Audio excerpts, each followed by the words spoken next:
Ella Majors, Sexy Fit Vegan. Thank you so much for joining us on the Plant Trainers podcast today. Oh, thank you guys for having me. We are super excited to talk. We love talking martial arts too. But before we get into that, we wanted to know if you have a moment of gratitude to share with us and the listeners. I have many moments of gratitude.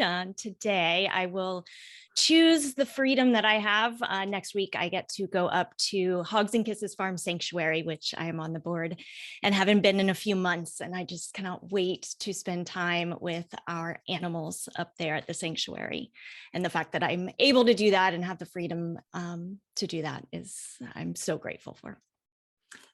And I'm sure that they're grateful for you as well. We've worked at animal sanctuaries before, and we know how the animals remember you, even when you come back weeks and weeks later. Absolutely. Yes. What kind of animals are there? Yeah, so we're a fairly new sanctuary, but we've got 3 700-pound farm pigs. And yeah, it's been quite the learning experience, but they are just so phenomenal. We've also got some bunnies, and we'll be adding to that family over the next few months. We're going to be bringing in some new pigs as well. Yeah, they're just, Massive. big teddy bears, man. They just still, I swear these animals remind me of my 9-pound Chihuahua because they just will get down on their knees and roll over and just say, belly rub time. Belly. Yes. Oh, it's so wonderful. I don't know if people realize how big pigs actually get. And people think like, potbellies are pigs. So they're the little pigs that maybe most people see like Babe in the movie. But when you see these huge hogs or pig, like they're massive. They're big animals. Yeah. We went to go pick them up last year in New York. The story was there was a production farm, and the wife of the farmer fell in love with the pigs, and the last 11 were spared, and we went and were able to get 3 of them. And in our minds, we were thinking they were going to be about 350, 400 pounds. So when we got there and we looked in the barn, we were like, holy crap, are those bears in there? Like I had never been around a full, farm pig like that. And yeah, they're pretty massive. They're huge. And they eat a ton, and it takes a lot to feed them, right? There's some vegetables and fruits that they can eat, some that they can't. They do much better on organic food. So, when you say holy crap, I think they crap a lot too. They crap a lot too. You don't know the difference between the mud and the crap anymore. But yeah, and they can be scary, right? Because they're big and they're wild animals. But when you've got them like under your itch, yeah, it's awesome. And they're loud. Their squeals are really loud. Yeah, there's lots of surprising things, but just amazing animals. Awesome. So tell us a little bit about your journey into plant-based, into vegan, and what changed for you along the way. Yeah, so it all started when I was 7 years old. I got in the car after school one day. I was in first grade, and we had learned about Daniel Boone in school. And for anybody who might not know who Daniel Boone is, he's one of our first American folk heroes. And he wore this raccoon hat and carried around a shotgun. He was, a wilderness guy. And I said to my mom, I was like, this guy was so mean. He shot animals and he ate them. And my mom was honest with me. And she said, well, we're just very fortunate. We get to go and buy our meat at the store, and we don't have to do it ourselves anymore. And it was at that moment that the food on my plate, it clicked that was actually an animal. And I said, well, I'm never doing that again. And that was it. Never ate meat again. Really got into researching. This is back in, so I went fully vegan at 15. That was in 1995. So there just wasn't a lot of information out there, readily available. So I sought it out and really got into the activism side as well. And never looked back. I knew it was my mission in life from a very early age to spread veganism. Wow. And I guess you were too young to have any health changes, or did you see a difference in maybe how you exercised, or did you have better skin than your other teenage friends? Did you notice anything I like was that? so strong. I started gymnastics and swimming when I was 5 years old. So I've always been into sports. And man, I remember in 5th grade being able to do more pull-ups than any boy in my class. So yeah, I was so active and had so much energy compared to a lot of my, classmates and things. don't have a lot to compare it to because, I built my physique and I, started at such a young age, but I was full of energy. That's for sure. And how did you end up finding martial arts then? Yes, well, I did a little taekwondo as well and growing up, but when I was 22 years old, I moved to Miami from North Carolina, had a really tough transition. I was engaged. I had a big breakup. I was really under a lot of had some emotional issues I was working through. And this MMA champion kind of took me under his wing and started training me in Muay Thai. And wow, he was tough, man. I walked around with like a completely bruised everything for years. I didn't even know that people actually wore protective gear and shin guards and all this. So it was just so empowering to get to that point where I was strong and I wasn't afraid and I could, use it as a stress reliever and just that skill building, different than, and I lifted weights as well, but just having that moving meditation component of it was really, really important for me. And I've been practicing ever since, and really staying in the present moment it makes it so much easier when you're there and you're, sparring one-on-one with somebody. You can't be anywhere else, right? Or you're going to get knocked out. So it's always been kind of a moving meditation for me above all else, if that makes sense.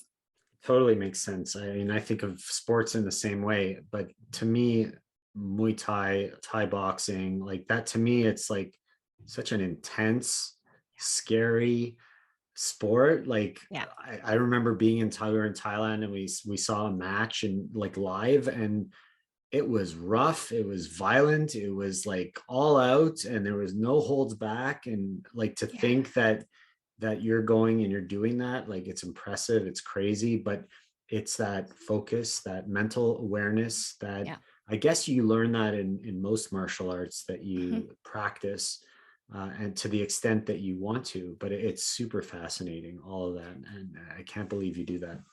Oh, I'm so jealous. You guys were in Thailand and you went to the fights. Oh, and that was back in the day when I was still practicing. So he was like, I was like, can I get in there? I was like moving with them. Yeah, it was awesome. Yeah. It's too much for me. I can't take that physical abuse is what I call it. Like, but you do physical abuse to yourself in the form of like running, and but it's nobody can run the way that you can. I can't run. No, I don't. To me, it's like getting punched in the face or kicked in the mouth, and like that just doesn't excite me. It doesn't like. For me, I'd rather just I'll go for a run and I'll never come back. And I use that time to focus. For me, that works. Like, I don't. Everyone's different and likes what they like. It's just, to me, I can't believe people beat the crap out of each other like that. Like, it's insane. It's just insane. So fun. Well, it's funny because I have no problem getting in and getting kicked and punched and all this, but I did the whole cold exposure thing the other week in an ice bath. Now that, oh no, nope. Just call me a wimp, because nope, can't do that. Nope. So were you able to take any of your concentration meditation philosophy from the Muay Thai and put that into the ice bath with you, or you just like lost it completely? I really tried, and I don't like saying tried, but I keep going back to, I think I froze to death in a past life. That's like the logic. Yeah, it feels almost traumatic to me. It's interesting. I'm trying to figure it out. I wonder, based on the lifestyle that you live, the vegan, the plant-based, what impact do you think that's had on your training, on your recovery? I mean, you look great. Look at you. Like, you don't look like you're getting beaten up or hurt, but I wonder if on the inside, like what's going on? Like, how has it helped you, if it has? Oh yeah, I think I mean, I in my younger years, especially, I'm 41 now, but I mean, I beat myself up. We're talking about Muay Thai and all that, but between Muay Thai and, I'm kind of one of those all or nothing kind of people, right? So I just went all out, and And I think I couldn't have gone, there's no way I could have gone as long as I did without eating an anti-inflammatory, diet and paying a lot of attention to eating clean and not only just vegan, but whole food, plant-based. And then the yoga really started to help too. And that was a big challenge for me too, slowing down and getting mindful, and I was kind of forced into it. And it took me about 8 years to start embracing it. But I think, the combination of the nutrition and the recovery, and now doing a lot of mobility. And as I get older, I've shifted a lot about my workout routine to make sure that I get in that recovery time. And it's tough for us fitness people, I think the recovery part is the hardest part, but you can't make progress without it, right? And you break down without it. So it's important. Do you think that vegans or plant-based people need to work out differently than the rest of the population? Do you think that there's things that we need to pay closer attention to? Or is it maybe the opposite? Yeah, no, I think, like I said, I think the nutrition, keeping it whole food, plant-based, really does allow us to maybe, train a little more and I'll train a little harder. I'm really into the intuitive piece of all of this as well, both with eating and with the workouts as well, and really paying attention to what my body needs. And when I'm helping people, really being in tune with where you're at and what's hurting and what recovery techniques need to happen, and when you need to be extra, especially careful about what you put in your body, and cutting out any of the more inflammatory vegan foods. That's all very important to pay attention to. And I think that's building your awareness muscle. And we've talked about that so many times, that through the practice that you go through, whether it's yoga or meditation or whatever form of mindfulness you practice. And if you don't, you probably should consider doing that. But that is really what allows you to become more aware of what's going on inside your body, outside your body, around you, the people you're connected to. And really that awareness is so important in helping us thrive in every aspect. So I think that's really important. Now, so many people though say, oh, I'm going to work out, I want to get big, I want to get fit. How is it possible to do that when you're eating vegetables? Like, it just doesn't make sense. You're not getting enough this, you're not getting enough that. Like, do you get that kind of question often? Because I know I do when I'm talking to students all the time. I do. And I love it, because it really opens the door to talk about it. I found in my teenage years, I was really about the direct activism, thinking that if, because I'm an ethical vegan, if only people knew, right? They would do just like I did. As soon as they find out, they're obviously going to go vegan. Well, that obviously didn't happen quite like that, which was a hard pill to swallow, when you're first realizing that. So when I got into the fitness industry and started working in that industry, and had a physique that people would ask me about, how did you get to be that muscular, and how did you get to do so many pull-ups and lift so much weight? And I'd be like, wow, what a great opportunity for me to be able to talk about what I eat, and the myths behind, how much protein people think you need, and that it has to be, complete protein at every meal, and, all these myths that around protein in particular, when it comes to the fitness industry. And just the variety, and understanding the difference between, having an awesome physique and actually being healthy. Because in the fitness industry, we're so focused on what people look like, and I think, again, as we start to get older and things start to break down, and people's numbers start to change, and blood pressure and cholesterol and all that becomes a concern, then that's another opportunity to start talking about the health, in addition to the physical. I always talk about the physical as being kind of a side effect, like the weight loss. That's going to happen when you don't have to focus on weight loss. You focus on being healthy and packing your body with all this nutrition and fueling your body in the way it needs to be fueled to run its best and build the muscle and recover.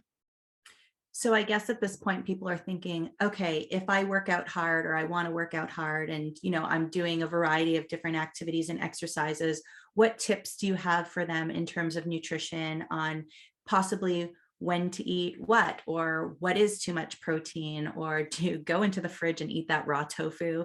What kind of tips do you have for them? I like to think outside the box for one. I think a lot of people, and do you guys agree that a lot of people are like, well, what do you eat for breakfast? Breakfast is a tough one for a lot of people. Yeah. When I kind of started thinking outside the box and experimenting, and I tried fruit for a while. I tried lots of, overnight oats and all the normal stuff. When I started eating salad, like a bean-based salad for breakfast, everything changed. That and chewing my food to a pace at every meal, like every bite. Those two things really made a huge difference for me. And again, it's that ability to be in tune and do some experimenting, because everybody is a little bit different of what works best. Plus, when are you working out? When's your ideal time to work out? That's going to have, change what you eat and when. So for me, my typical routine lately, I've been either working out at 7 a.m. So I get up and I have a matcha latte with flax milk, and then I go and do my workout. If I'm working out a little later in the morning, I'll eat that salad beforehand, about 2.5, 3 hours beforehand, and I will be so filled with energy. And as long as I'm chewing my food, it doesn't sit heavy on my stomach, so I don't necessarily need to drink my breakfast. And I really enjoy chewing. I like eating. Do you guys like eating? Do you do a lot of shakes? I like chewing my food. We go through phases. I think it's kind of weather dependent for us, because it gets kind of cold here for a lot of time. For me personally, like, I don't like the cold stuff when I'm freezing. And it would be more smoothies than shakes, right? Yeah. Like, we're not adding a meal protein to it. We're kind of like, for me, it's okay, I'm on the go. How do I get nutrients into my body quickly? So a fast blend and we're done, and I could nurse it. But I like to eat for sure. We eat a lot of stews and beans and sweet potatoes for lunch and stuff like that. The stews and the soups throughout the winter, and then the smoothies are happening. The smoothie bowls, the smoothies, that's happening. Or just chopped fruit bowl. But I love that question, because so many people say, well, what should I eat for breakfast? What should I eat before a workout? What should I eat after a workout? No, they say, what do you eat? And I think that's a big point too, because they want to know what you eat, but just because that's what I eat or what he eats or what you eat doesn't mean that that's what they should eat, right? Which is what you said. Everybody's different, and everybody reacts differently to food, and people need to start experimenting to know what works best for them. And we could sit here and give recommendations or suggestions or tell them what we do, but at the end of the day, what we do might not work for them. So they have to really figure it out.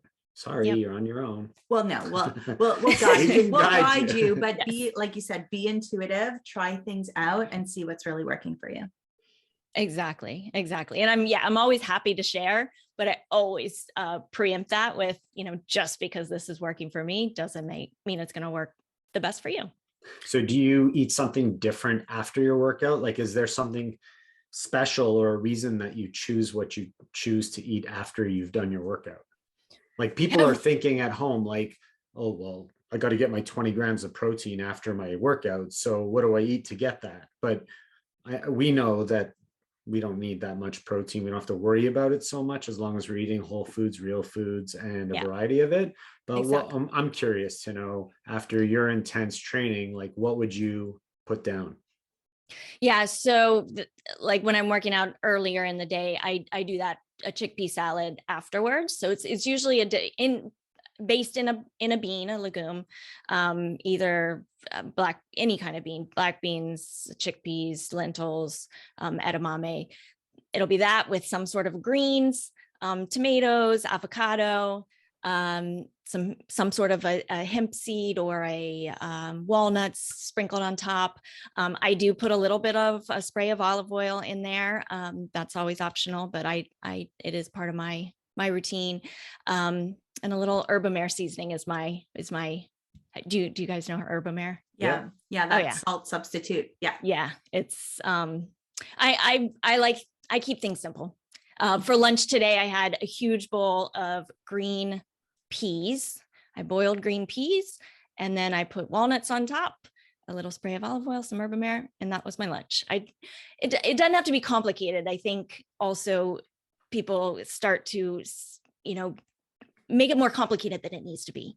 We can kind of simplify a little and say, okay, what's going to fuel me plus satisfy me? And again, experiment. And when you're chewing your food and eating slowly, you can control your portions based on how your body's feeling. Whereas if you're scarfing down your food really quickly, what happens? You usually end up overeating, right? And then you're like, shoot, 20 minutes later, and then you're now I bloated, feel it. you haven't chewed and all Yep. of that. And I think that people think that they're really busy, and they're either too busy to make the time to eat properly, or they think they're too busy to eat, to make the food. So saying that you keep it really simple, but I know that your philosophy is really to eliminate the word busy and to eliminate the word, oh, I have to go and make my food now. So talk to us a little bit about that kind of philosophy so that people can start to apply it to their day and have a little bit more peace. Yeah, vocabulary is so huge. I mean, that's how we're expressing how we're thinking, right, with our vocabulary. And when we use things like words like, I have to, or I'm busy, busyness, I mean, we're all busy doing something. We can be busy sitting on the couch, right? So if we can just, I challenge the listeners to eliminate busy from your vocabulary for a week, and you'll start to notice how often that becomes an excuse to do things that you know very well are not serving you, or to not do things that you know are going to serve you. And to also understand that everything's a matter of priority.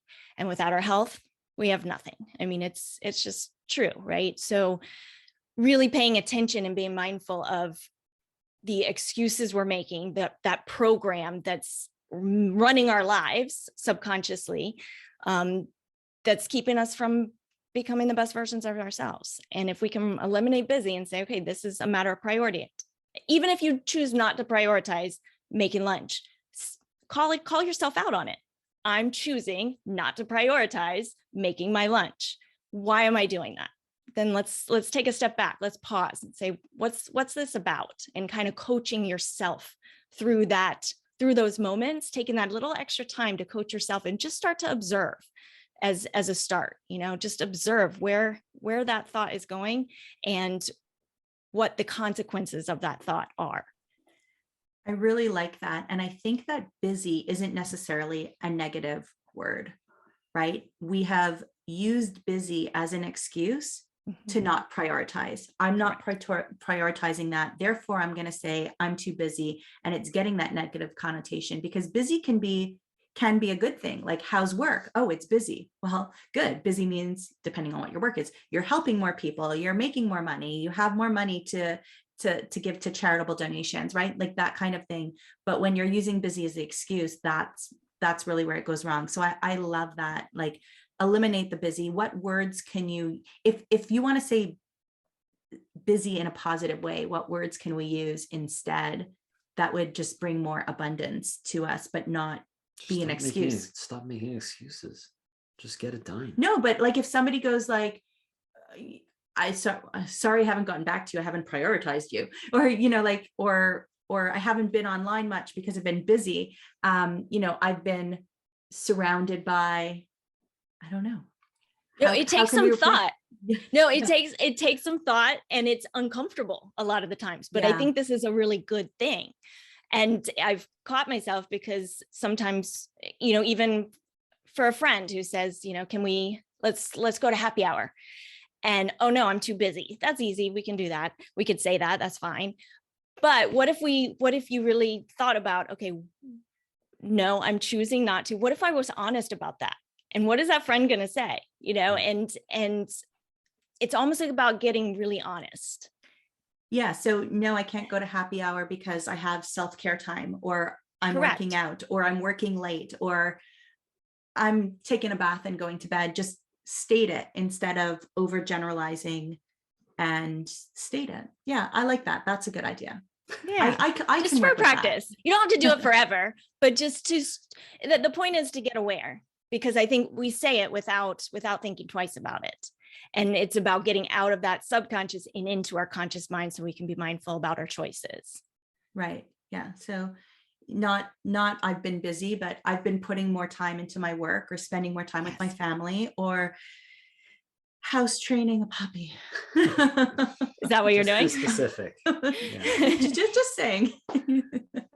Yeah, she's been a good girl. She's right here next to Aw. us this whole time sleeping. We didn't know how it was going to go. This is the first podcast recording with her at home. So yeah. Oh, I'm so privileged to be in her company. Yeah, amazing. So if people want to learn a little bit more about you, follow your inspiration and see what you have to offer on social media, where would you like them to go? Sexyfitvegan.com. You can pretty much find everything from there, at sexyfitvegan on Instagram.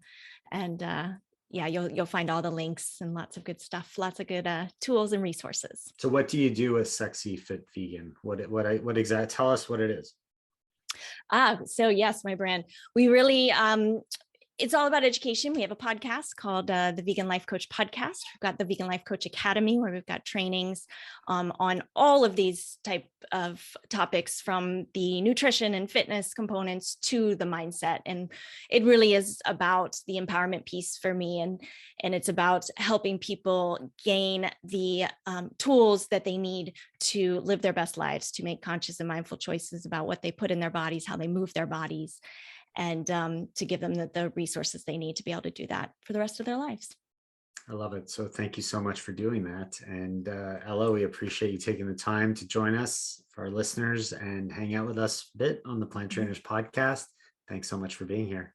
Thanks, Shoshana and Adam. Thank you.